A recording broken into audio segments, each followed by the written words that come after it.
ಗೌತಮ್ ಬಡಿಸುವವರನ್ನು ಕರೆದು ಹೇಗೆ ತಿಂಡಿ ಬಡಿಸಿಕೊಂಡಿದ್ದ. ಗದ್ದಕ್ಕೆ ಕೈ ಹಚ್ಚಿ ಅವನನ್ನೇ ನೋಡುತ್ತಾ ಉಳಿದ ಚಂದನ ಒಬ್ಬ ವ್ಯಕ್ತಿಯನ್ನಿಷ್ಟೊಂದು ತನ್ನವನೆಂದುಕೊಳ್ಳಲು, ಅವರಿಗಾಗಿ ಬದುಕಿ ಬಿಡಬೇಕು ಎಂದುಕೊಳ್ಳಲು ಹೇಗೆ ಸಾಧ್ಯ ಯೋಚಿಸುತ್ತಾ ಉಳಿದಳು. ಏನು ಹಾಗೆ ನೋಡ್ತಾ ಇದ್ಯಾ? ಇನ್ನೂ ಹಸಿವಿದ್ದರೆ ಹೇಳು, ತಿನ್ನಿಸ್ತೇನೆ ಎಂದಿದ್ದ. ಏನೋ ಕೇಳಬೇಕಾಗಿತ್ತು. ಏನದು? ನಿಮ್ಮ ಅಪ್ಪ ನನ್ನ ಹೊಸ ಕಂಪ್ಲೇಂಟ್ ಏನು? ಹಾಗೆಲ್ಲ ಏನು ಹೇಳಲಿಲ್ಲ. ಅದು ಫಂಕ್ಷನ್ ಎಲ್ಲ ಮುಗಿದ ಮೇಲೆ ಅವರನ್ನು ಮನೆಗೆ ಕರಿತೀರಾ? ನನಗೆ ನೀವಿಬ್ಬರು ಮುಖ್ಯ ಎಂದಿದ್ದಳು. ಕಣ್ಣಲ್ಲಿ ತನಗೆ ಬೇಕಾದ ಉತ್ತರ ಹೊತ್ತು ಕೋಪದಲ್ಲಿಯೇ ಕೆಲ ಕ್ಷಣಗಳು ನೋಡಿದನೇ ಹೊರತು ಅವಳಿಗೆ ಏನನ್ನೂ ಹೇಳಲಿಲ್ಲ. ಆದ್ರಿ ಬಂದಾಗ ಅವಳ ಕಡೆ ಗಮನ ಕೊಟ್ಟ ಚಂದನ ಅಕ್ಕ ಯಾಕೆ ಲೇಟು ಕೇಳಿದ್ದಳು. ಮಮ್ಮಿ ಡ್ಯಾಡಿ ಇಬ್ಬರು ಬೇಗ ಹೊರಡು ಎಂದು ಗಡಿಬಿಡಿ ಮಾಡುತ್ತಿದ್ದರು.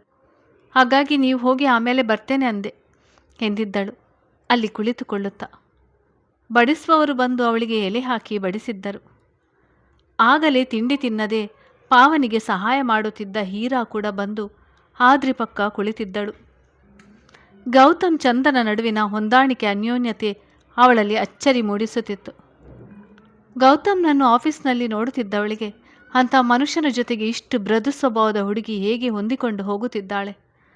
ಅದರಲ್ಲೂ ಅವಳ ಗಮನ, ಒಲವು ತುಂಬಿದ ನೋಟ ಯಾವಾಗಲೂ ಸರ್ ಕಡೆಗೆ ಇರ್ತದೆ ಯೋಚಿಸುತ್ತಿದ್ದವಳು ಆದ್ರಿ ಮಾತನಾಡಿ ಗಮನ ಸೆಳೆದಾಗ ಅವಳೊಂದಿಗೆ ಮಾತನಾಡುತ್ತಾ ತಿಂಡಿಯ ಕಡೆ ಗಮನ ಕೊಟ್ಟಿದ್ದಳು. ಅವರಿಬ್ಬರು ಎದುರಿದ್ದ ಕಾರಣ ಚಂದನ ಮತ್ತೆ ಅವನನ್ನು ಪ್ರಶ್ನಿಸಲು ಹೋಗಲಿಲ್ಲ. ಪಾವನಿ ಪೂಜೆಗೆ ಕೂರುವ ಮುನ್ನ ಅತ್ತೆ ಮಾವ ಬರಲೇ ಇಲ್ಲ ಎಂದಿದ್ದಳು.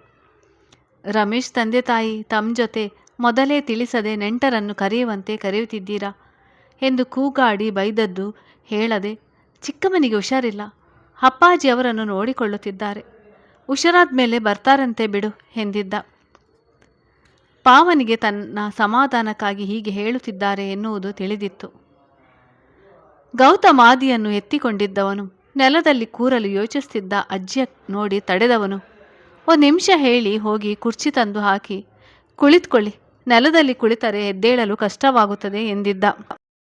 ಮತ್ತೆ ಅವನ ಗಲ್ಲ ಸವರಿದ ಅಜ್ಜಿ ತಮ್ಮ ಪತಿಯ ಕಡೆಗೆ ನೋಡಿ, ನನ್ನ ಮೊಮ್ಮಗ ಮಹಾರಾಜ ಇದ್ದಾಗೆ ಇದ್ದಾನೆ, ಎಷ್ಟು ನೋಡಿದ್ರೂ ನೋಡಬೇಕೆನಿಸ್ತಿದೆ ಎಂದವರು ಅವನ ಕೈ ಹಿಡಿದು, ದಿನ ಮುಂದಕ್ಕೆ ತಳ್ಳಬೇಡಿ, ಆದಷ್ಟು ಬೇಗ ಒಂದು ಮಗು ಮಾಡಿಕೊಂಡು ಬಿಡಿ, ನೀನು ಹೀಗೆ ನಿನ್ನ ಮಗುವನ್ನು ಎತ್ತಿಕೊಂಡು ಓಡಾಡುವುದನ್ನು ನೋಡಬೇಕು, ಮರಿ ಮೊಮ್ಮಗನನ್ನು ಎತ್ತಿಕೊಂಡು ಆಡಿಸಬೇಕು ಎನಿಸ್ತಿದೆ ಎಂದಿದ್ದರು ನೇರವಾಗಿ. ಅವರ ಮಾತಿಗೆ ರೋಮಾಂಚನಗೊಂಡಿದ್ದವನು ಅಲ್ಲೇ ಇದ್ದ ಮಡದಿಯ ಕಡೆ ನೋಡಿದ. ನಾಚಿಕೆಯಿಂದ ನೋಟ ತಗ್ಗಿಸಿದವಳಿಗೆ ಅಂಥ ಕಲ್ಪನೆ ಸೊಗಸೆನಿಸಿತು. ರಾವ್ ಅವರು ಕೂಡ ಅದನ್ನೇ ಅನುಮೋದಿಸಿದ್ದರು. ಅಲ್ಲೇ ಕೆಳಗೆ ಕುಳಿತಿದ್ದ ಇಂದ್ರಾಣಿಯವರು ತನ್ನ ತಂದೆ ತಾಯಿ ಮಾತು ಕೇಳಿ, ನಾನು ದೇವರಲ್ಲಿ ಅದನ್ನೇ ಬೇಡಿಕೊಂಡೆ, ನನ್ನ ಮಗ ಮಕ್ಕಳು ಮರಿಯೊಂದಿಗೆ ಬಾಳುವುದು ನೋಡಬೇಕು ಎಂದಿದ್ದರು. ಗೌತಮ್ಗೆ ಇಂಥ ಮಾತು, ಹೊಂದಾಣಿಕೆ, ಆರೈಕೆ ಎಲ್ಲ ಹೊಸದು ಎನಿಸಿದರು ಇಷ್ಟವೆನಿಸಿತು. ಒಳ್ಳೆಯ ಸಮಯದಲ್ಲಿ ಪೂಜೆ ಶುರುವಾಗಿತ್ತು. ಬಂದಿದ್ದವರೆಲ್ಲ ಹೊರಡಲು ಆತುರ ತೋರದೆ ಪೂಜೆಯಲ್ಲಿ ಭಾಗವಹಿಸಿದ್ದರು. ಇಂದ್ರಾಣಿ ಅವರ ಅತ್ತಿಗೆಗೂ ಸುಹಾನಳಿಗೂ ಒಳ್ಳೆಯ ಸ್ನೇಹವಾಗಿತ್ತು. ಇಂದ್ರಾಣಿ ಅವರು ಭಗವಂತನಲ್ಲಿ ಹೀಗಿರುವ ಸಂಭ್ರಮ, ನೆಮ್ಮದಿ ಶಾಶ್ವತವಾಗಲಿ, ವರ್ಷ ತುಂಬುವುದರೊಳಗೆ ನಮ್ಮ ಮನೆಯಲ್ಲಿ ಕೂಡ ಮುದ್ದಾದ ಮಗುವಿನ ಆಗಮನವಾಗಲಿ, ಚಂದನ ಗೌತಮ್ ಬದುಕಿನಲ್ಲಿ ಮತ್ಯಾವ ತೊಡರುಗಳು ಬರದಿರಲಿ ಎಂದು ಬೇಡಿಕೊಂಡಿದ್ದರು. ಪೂಜೆಯೆಲ್ಲ ಮುಗಿದ ನಂತರ ಪುರೋಹಿತರು ದಕ್ಷಿಣ ಪಡೆದು ಹೊರಟಿದ್ದರು. ಸೇರಿದ್ದ ಹತ್ತಿರದ ಆತ್ಮೀಯರೆಲ್ಲ ಅಲ್ಲಲ್ಲಿ ಮಾತನಾಡುತ್ತಾ ಕುಳಿತಿದ್ದರು. ಚಂದನ ಅಡುಗೆ ಮನೆಯಲ್ಲಿ ಪುಟ್ಟ ಬಟ್ಟಲುಗಳಿಗೆ ಹಣ್ಣಿನ ರಸಾಯನ ತುಂಬುತ್ತಿದ್ದವಳು ಒಳಗೆ ಬಂದ ಸುಹಾನನನ್ನು ನೋಡಿ ಏನು ಬೇಕಾಗಿತ್ತು ಕೇಳಿದ್ದಳು. ನೀರು ಕುಡಿಯಲು ಬಂದೆ.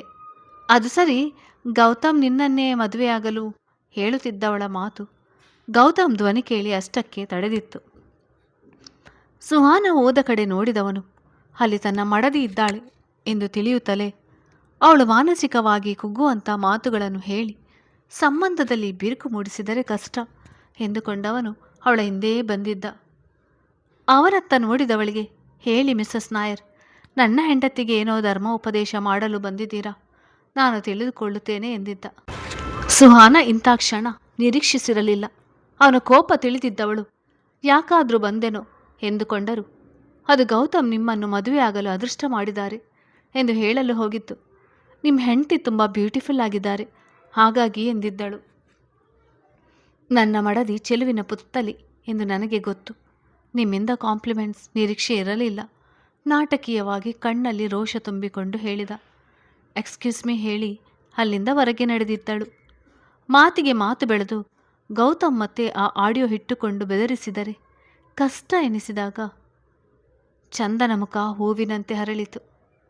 ಅವರೆಷ್ಟು ಒಳ್ಳೆಯವರಲ್ವಾ, ಹಾಗೆ ತುಂಬ ಚೆನ್ನಾಗಿದ್ದಾರೆ ಎಂದಿದ್ದಳು. ನೋಡುವುದನ್ನೆಲ್ಲ ಮೊದಲು ನಿಜ ಎಂದುಕೊಳ್ಳುವುದನ್ನು ಬಿಡು, ಯೋಚಿಸಿ ನಿರ್ಧರಿಸು. ಏನು ಇಷ್ಟೊಂದು ಸಂತೋಷ ಪಡ್ತಿದ್ಯಾ? ಬಳಿಗೆ ಸರಿದ ಚಂದನ, ನೀವು ಮೊದಲ ಬಾರಿ ನನ್ನನ್ನು ಚೆನ್ನಾಗಿದ್ದೀಯಾ ಎಂದು ಹೇಳಿತು. ಅದು ಬೇರೆಯವರ ಮುಂದೆ. ತುಂಬ ಸಂತೋಷವಾಗ್ತಿದೆ ಎಂದಿದ್ದಳು. ಆ ವಿಷಯ ಇರಲಿ, ಏನಂತೆ ಆ ಹೆಂಗಸಿನದು? ಅವ್ರ ವಿಷಯ ಬಿಡಿ, ನಿಜವಾಗಿ ಚೆನ್ನಾಗಿ ಕಾಣಿಸ್ತಾ ಇದ್ದೀನಾ? ಏನೋ ಕಟ್ಟಿಕೊಂಡ ಮೇಲೆ ವಹಿಸ್ಬೇಕಲ್ವಾ? ಗಾದೆನೇ ಇದೆ, ಕಟ್ಟಿಕೊಂಡವನಿಗೆ ಕೋಡಂಗಿ ಮುದ್ದು ಅಂತ. ಹೌದಾ? ಸುಮ್ಮನೆ ಹೇಳಿದ್ರ? ಬೆಳಿಗ್ಗೆ ತುಂಬ ಸಮಯ ತೆಗೆದುಕೊಂಡು ಕಷ್ಟಪಟ್ಟು ರೆಡಿಯಾಗಿತ್ತೆ. ಇನ್ನು ಮುಂದೆ ರೆಡಿಯಾಗಲು ಹಾಗೆಲ್ಲ ಕಷ್ಟ ತೆಗೆದುಕೊಳ್ಬೇಡ. ನೀನು ಹೇಗಿದ್ರು ನನಗೆ ಒಪ್ಪಿಗೆ. ಹಾಗೆ ಇನ್ನೊಮ್ಮೆ ಆ ಹೆಂಗಸು ಮಾತನಾಡಿಸಲು ಬಂದರೆ ಮಾತನಾಡಬೇಡ. ಏನಾದರೂ ಕಾರಣ ಹೇಳಿ ಅಲ್ಲಿಂದ ಸರಿದು ಬಿಡು. ಬೆರಳು ಇನ್ನೂ ನೋಯ್ತಾ ಇದೆಯಾ? ಈ ಕೆಲಸ ಎಲ್ಲ ಯಾಕೆ ಮಾಡ್ತಿದ್ಯಾ ನಾಲಾಯಕ್? ಪಾವನಿ ರಮೇಶ್ ಒಟ್ಟಿಗೆ ಕುಳಿತು ಪೂಜೆ ಮಾಡಿದ್ದು ನೋಡಿ ಇಷ್ಟವಾಯಿತು. ನಿಮ್ಮ ಅತ್ತೆಗೆ ಹೇಳು, ನಮ್ಮನೇಲಿ ಏನಾದರೂ ಪೂಜೆ ಇಡಲಿ. ಆಗ ನೀನು ಹೀಗೆ ಎಲ್ಲೆಂದರಲ್ಲಿ ಓಡಿ ಹೋಗಲ್ಲ, ಪಕ್ಕದಲ್ಲೇ ಇರ್ತೀಯ. ಆಗ ನಾವೇ ಮುಖ್ಯ ಆಕರ್ಷಣೆ ಆಗಿರ್ತೀವಿ ಅಲ್ವಾ? ಕೇಳಿದ್ದಳು. ಗೌತಮ್ ತನ್ನ ಹೆಸರಿಡಿದು ನಾಯರ್ ಅವರು ಕರೆಯುತ್ತಿರುವುದನ್ನು ಕೇಳಿ ಬಾ ನೋಡಿ ಬರೋಣ ಹೇಳಿ ಅವಳೊಂದಿಗೆ ನಡೆದಿದ್ದ. ನಾಯರ್, ನಿಮ್ಮೆಲ್ಲರೊಂದಿಗೆ ಸಮಯ ಕಳೆದದ್ದು ತುಂಬ ಸಂತೋಷವಾಯಿತು. ನಿಮ್ಮ ಕಡೆಯಿಂದ ಮದುವೆ ಊಟ ಮಿಸ್ ಆಯಿತು ಅಂದ್ಕೊಂಡಿದ್ದೆ, ಆದರೆ ಈ ರೀತಿ ಕರೆ ಬಂದು ನಿಮ್ಮ ಜೊತೆ ಉಳಿದದ್ದು ಸಂತೋಷವಾಯಿತು ಎಂದಿದ್ದರು. ಗೌತಮ್, ನೀವು ಬಂದಿದ್ದು ನನಗೂ ಕೂಡ ತುಂಬ ಸಂತೋಷವಾಯಿತು. ಮುಂದಿನ ಭಾನುವಾರ ರಿಸೆಪ್ಷನ್ ಇಟ್ಟುಕೊಂಡಿದ್ದೇವೆ. ಇಲ್ಲಿನವರನ್ನು ಮದುವೆಗೆ ಆಮಂತ್ರಿಸಲಾಗಲಿಲ್ಲ. ಆ ಕಾರಣಕ್ಕಾಗಿ ಪತ್ರಿಕೆ ಕೊಟ್ಟು ಆಹ್ವಾನಿಸ್ತೇನೆ, ಬನ್ನಿ ಎಂದಿದ್ದ. ಕೃಷ್ಣ ಪ್ರಸಾದ್ ಅಂತೂ ಕಣ್ಣು ಮಿಟುಕಿಸದೆ ಅಳಿಯನನ್ನು ನೋಡುತ್ತಿದ್ದರು. ನಾಯರ್ ಜೊತೆ ಕಳೆದ ಕೆಲ ಸಮಯದಲ್ಲಿಯೇ ಆ ವ್ಯಕ್ತಿಯ ಸ್ಥಾನಮಾನ ತಿಳಿದಿತ್ತು. ಅಂಥ ವ್ಯಕ್ತಿ ತನ್ನ ಅಳಿಯನ ಜೊತೆ ಇಷ್ಟು ವಿಧಾಯತೆಯಿಂದ ಮಾತನಾಡುವುದನ್ನು ನೋಡಿ ಅಚ್ಚರಿ ಎನಿಸಿದರೆ, ಅಂಥ ವ್ಯಕ್ತಿ ಜೊತೆ ಗತ್ತಿನಿಂದ ನಿಂತು ಗಂಭೀರವಾಗಿ ಮಾತನಾಡುವ ತನ್ನ ಅಳಿಯನ ಬಗ್ಗೆ ಹೆಮ್ಮೆ ಎನಿಸಿತು. ಇನ್ನು ಅವರ ಕರೆಗೆ ತಾನೊಬ್ಬನೇ ಬರದೆ ಮಡದಿ ಜೊತೆ ಬಂದು ತನಗೆ ಸಿಗುವ ಸ್ಥಾನ ಗೌರವ ಎಲ್ಲ ಹೆಂಡತಿಗೂ ಸಲ್ಲಬೇಕು ಎಂದು ಯೋಚಿಸಿದ ರೀತಿಗೆ ಸಂತೋಷಗೊಂಡಿದ್ದರು. ನಾಯರ್ ದಂಪತಿಗಳು ಎಲ್ಲರಿಗೂ ತಿಳಿಸಿ ಹೊರಟಿದ್ದರು. ಆ ಸಮಯದಲ್ಲೂ ಮಡದಿಯ ಕೈ ಹಿಡಿದು ನಿಂತಿದ್ದ ಗೌತಮ್ನನ್ನು ನೋಡಿದ ಸುಹಾನ, ಇಷ್ಟು ದಿನ ನಿನ್ನ ವೀಕ್ನೆಸ್ ಏನೆಂದು ತಿಳಿದಿರಲಿಲ್ಲ. ಬಗ್ಗು ಬಡಿಯಲು ದಾರಿ ಕಾಣುತ್ತಿರಲಿಲ್ಲ. ಈಗ ದಾರಿ ಕಂಡಿದೆ. ನಾನು ಮುಂದೆ ನಿಲ್ಲದೆ ಕಾಯಿ ನಡೆಸ್ತೇನೆ ಹೇಳಿ ನಿರ್ಧರಿಸಿಕೊಂಡೇ ಅಲ್ಲಿಂದ ನಡೆದಿದ್ದಳು. ಅವಳ ನೋಟವನ್ನೇ ಗಮನಿಸುತ್ತಾ ನಿಂತಿದ್ದ ಸರೋಜಮ್ಮ ಪಕ್ಕದಲ್ಲಿದ್ದ ಗಂಡನಿಗೆ, ಅದೇನು ಅವಳು ತಿಂದು ಬಿಡುವಂತೆ ಹಾಗೆ ನೋಡುತ್ತಿದ್ದಾಳೆ ನಮ್ಮ ಯಜಮಾನರನ್ನು. ಮನೆಗೆ ಹೋಗುತ್ತಲೇ ಈ ಜೋಡಿಗೆ ದೃಷ್ಟಿ ತೆಗೆಯಬೇಕು, ಇಲ್ಲದೇ ಇದ್ದರೆ ಇವಳ ಕಣ್ಣೇ ತಾಗುತ್ತದೆ ಎಂದಿದ್ದರು. ಚಿನ್ನಯ್ಯ, ನಾನು ಗಮನಿಸ್ತಿದ್ದೇನೆ. ಇಂಥವರು 100 ಜನ ಬಂದರೂ ಗೌತಮ್ನನ್ನು ಏನೂ ಮಾಡಲು ಸಾಧ್ಯವಿಲ್ಲ. ಆದರೂ ರಾತ್ರಿ ಮನೆಯಲ್ಲಿ ದೃಷ್ಟಿ ತೆಗೆದು ಬಿಡು ಎಂದಿದ್ದರು. ಮಧ್ಯಾಹ್ನದ ಊಟ ಕೂಡ ಗೌತಮ್ ಮಡದಿಗೆ ತಾನೇ ತಿನ್ನಿಸಿದ್ದ. ಎಲ್ಲರೂ ಅಲ್ಲಲ್ಲಿ ಮಾತನಾಡುತ್ತಾ ಕುಳಿತಿದ್ದರು. ರಾಜು ಅವರು ಮುಂದೆ ಇಷ್ಟು ಜಾಗ ಇತ್ತಲ್ಲ, ಪೆಂಡಲ್ ಹಾಕಿಸ್ಬೋದಿತ್ತು ಎಂದಿದ್ದರು. ಕೃಷ್ಣ ಪ್ರಸಾದ್ ಅವರು, ಎಲ್ಲ ಒಟ್ಟು ಸೇರಿದರೆ 20 ಜನ ಆಗ್ತೇವೆ. ಸಿಂಪಲಾಗಿ ಪೂಜೆ ಇಟ್ಟುಕೊಂಡಿರೋದು, ಅದಕ್ಕೆ ಪೆಂಡಲ್ ಯಾಕೆ ಎಂದು ಹಾಕಿಸಿಲ್ಲ ಎನಿಸ್ತದೆ. ಆಫೀಸ್ನವರನ್ನು ಅಕ್ಕಪಕ್ಕದವರನ್ನು ಬಂದು ಬಳಗದವರನ್ನೆಲ್ಲ ಕರೆದಿದ್ದಾರೆ. ಊಟದ ವ್ಯವಸ್ಥೆಗಾಗಿ ಹೊರಗೆ ಪೆಂಡಲ್ ಹಾಕಿಸಬೇಕಾಗಿತ್ತು. ಸಿಟಿಯಲ್ಲಿದ್ದರೂ ಮನೆ ಮುಂದಿನ ಜಾಗ ಎಲ್ಲ ವಿಶಾಲವಾಗಿದೆ ಎಂದಿದ್ದರೂ ಮನೆಯ ಆಯ್ಕೆ ಅಳಿಯನದೇ ಎಂದು ತಿಳಿದಿತ್ತು. ರಾಜು ಅವರು, ಅದು ಸರಿನೇ, ಪೆಂಡಲ್ನ ಅವಶ್ಯಕತೆ ಇಲ್ಲ ಎಂದಿದ್ದರು. ಬಂದ ಮೊಬೈಲ್ ಕರೆ ಸ್ವೀಕರಿಸಿ ಮಾತನಾಡಿದ ರಾಜು ಅವರು ಅತ್ತಲಿಂದ ವಿಷಯ ತಿಳಿಯುತ್ತಲೇ ಕರೆ ತುಂಡರಿಸಿ, ಛೆ ಈಗೇನು ಮಾಡುವುದು ಎಂದಿದ್ದರು. ಕೃಷ್ಣ ಪ್ರಸಾದ್ ಅವರು, ಯಾಕೆ ಏನಾಯಿತು ಕೇಳಿದ್ದರು. ನನ್ನ ಕಾರು ಆದ್ರಿ ತೆಗೆದುಕೊಂಡು ಹೋಗಿಬಿಟ್ಟಿದ್ದಾಳೆ. ಪದ್ಮ ಕೂಡ ಮಹಿಳಾ ಸಮಾಜದಲ್ಲಿ ಇಂದು ಕಾರ್ಯಕ್ರಮ ಇದೆ ಎಂದು ಅವಳ ಬಳಿಯೇ ಡ್ರಾಪ್ ತೆಗೆದುಕೊಂಡು ಬಿಟ್ಟಳು. ಇನ್ನು ಯಾವುದು ಮುಖ್ಯವಾದ ಕೆಲಸಗಳು ಇರಲಿಲ್ಲ. ನಿಮ್ಮೆಲ್ಲರೊಂದಿಗೆ ಸಮಯ ಕಳೆಯೋಣ ಎಂದುಕೊಂಡಿದ್ದೆ. ನೋಡಿದರೆ ಈಗ ಆಫೀಸ್ ಬಳಿ ಅರ್ಜೆಂಟ್ ಹೋಗಬೇಕಾಗಿತ್ತು ಎಂದಿದ್ದರು.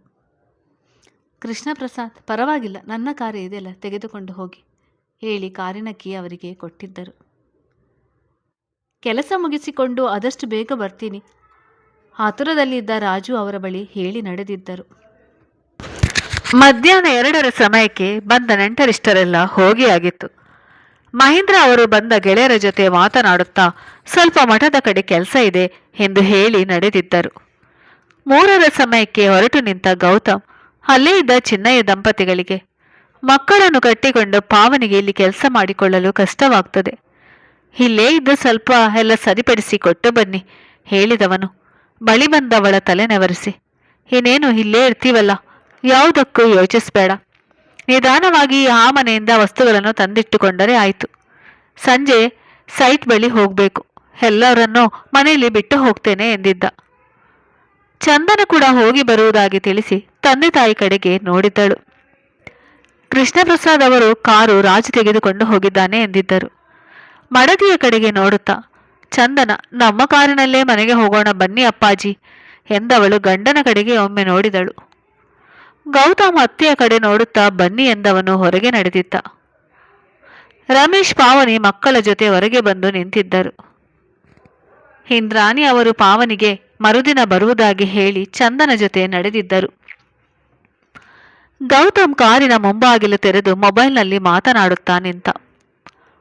ಕೃಷ್ಣಪ್ರಸಾದ್ ಅವರು ಮಗಳಿಗಾಗಿ ಏನು ಹೇಳದೆ ಬಂದವರು ಕರೆಯದೆ ಏಕೆ ಕುಳಿತುಕೊಳ್ಳುವುದು ಚಡಪಡಿಸುತ್ತಾ ನಿಂತರು.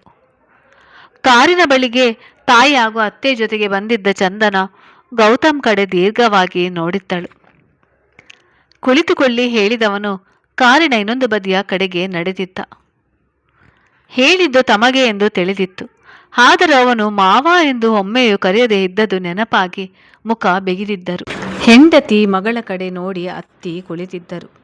ಹಳಿಯ ಮಾವ ಅಕ್ಕಪಕ್ಕ ಕುಳಿತದ್ದು ನೋಡಿದ್ದ ರಮೇಶ್, ಹೀಗೆ ಮುಂದೆ ಎಲ್ಲ ಸರಿ ಹೋಗ್ತದೆ ಎಂದಿದ್ದ. ಮಾವ ಹಳಿಯನ ಗಂಭೀರ ಮುಖಭಾವ ನೋಡಿ ಹಿಂದೆ ಕುಳಿತಿದ್ದ ಹೆಂಗಸರಿಗೆ ಯಾವ ವಿಷಯದ ಬಗ್ಗೆಯೂ ಮಾತನಾಡುವ ಧೈರ್ಯವಾಗಲಿಲ್ಲ. ಕಾರು ಕಂಪೌಂಡಿನಲ್ಲಿ ನಿಂತಾಗ ಎಲ್ಲರೂ ಸಮಾಧಾನದ ಉಸಿರಾಡಿದರು. ಇಳಿದ ಗೌತಮ್ ಬ್ಯಾಗ್ ಹಿಡಿದು ನಡೆದ ಅತ್ತೆಯ ನೋಡಿ ಅವರ ಕೈಯಿಂದ ಕೊಡಿ ಎನ್ನುತ್ತಾ ಪಡೆದುಕೊಂಡವನು ಬನ್ನಿ ಎಂದು ಹೇಳಿ ಮುಂದೆ ನಡೆದಿದ್ದ. ಚಂದನ, ಸದ್ಯ ಎಷ್ಟು ತಾಳ್ಮೆಯಿಂದ ನಡೆದುಕೊಳ್ಳುತ್ತಿದ್ದಾರಲ್ಲ, ಅಷ್ಟು ಸಾಕು ಹೇಳಿಕೊಂಡೆ ತಂದೆಯ ಕೈ ಹಿಡಿದೇ ಮನೆಯ ಒಳಗೆ ಬಂದಿದ್ದಳು. ಚಿನ್ನಯ್ಯ ಇಲ್ಲದ ಕಾರಣ ಅವಳೇ ಕೆಲಸ ಗಮನಿಸಿಕೊಳ್ಬೇಕಾಗಿತ್ತು. ಅಪ್ಪಾಜಿ ಆ ರೂಮಿಗೆ ಹೋಗಿ ಕೈಕಾಲು ತೊಳೆದು ಫ್ರೆಶ್ ಆಗಿ ಬನ್ನಿ, ಕಾಫಿಗೆ ಇಡ್ತೀನಿ ಎಂದಿದ್ದಳು.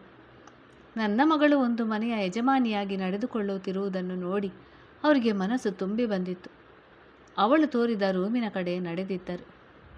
ಇಂದ್ರಾಣಿ ಅವರು ವಿಮಲಾ ಅವರನ್ನು ಬನ್ನಿ ನನ್ನ ರೂಮಿಗೆ ಹೋಗೋಣ ಎಂದವರು ತಮ್ಮ ರೂಮಿನ ಕಡೆಗೆ ಕರೆದುಕೊಂಡು ನಡೆದಿದ್ದರು. ಚಂದನ ನೀರು ಬಿಸಿ ಮಾಡಿ ಲೋಟಕ್ಕೆ ಹಾಕಿಕೊಂಡು ರೂಮಿಗೆ ಬಂದವಳು ಸೋಫಾಕ್ಕೆ ಹೊರಗೆ ಏನನ್ನೋ ಯೋಚಿಸುತ್ತಿದ್ದ ಗೌತಮ್ ಬಳಿಯಲ್ಲಿ ಕುಳಿತು 2 ಕೆನ್ನೆಗೂ ಗಾಢವಾಗಿ ಮುತ್ತು ಕೊಟ್ಟಿದ್ದಳು. ಯಾವಾಗರಿಂದ ಜ್ಞಾನೋದಯ ಆಯಿತು? ಅವಳತ್ತ ಅಚ್ಚರಿಯಲ್ಲಿ ನೋಡಿ ಕೇಳಿದ್ದ. ಕತೆ ಮುಂದೆ ಬರೆಯುತ್ತದೆ. ಹಾಗೆ ಯಾರೆಲ್ಲ ನನ್ನ ಚಾನಲನ್ನು ಸಬ್ಸ್ಕ್ರೈಬ್ ಮಾಡಲಿಲ್ಲ ಅವರೆಲ್ಲ ದಯವಿಟ್ಟು ಚಾನಲ್ ಸಬ್ಸ್ಕ್ರೈಬ್ ಮಾಡಿ ಮತ್ತು ಲೈಕ್ ಆ್ಯಂಡ್ ಶೇರ್ ಮಾಡಿ.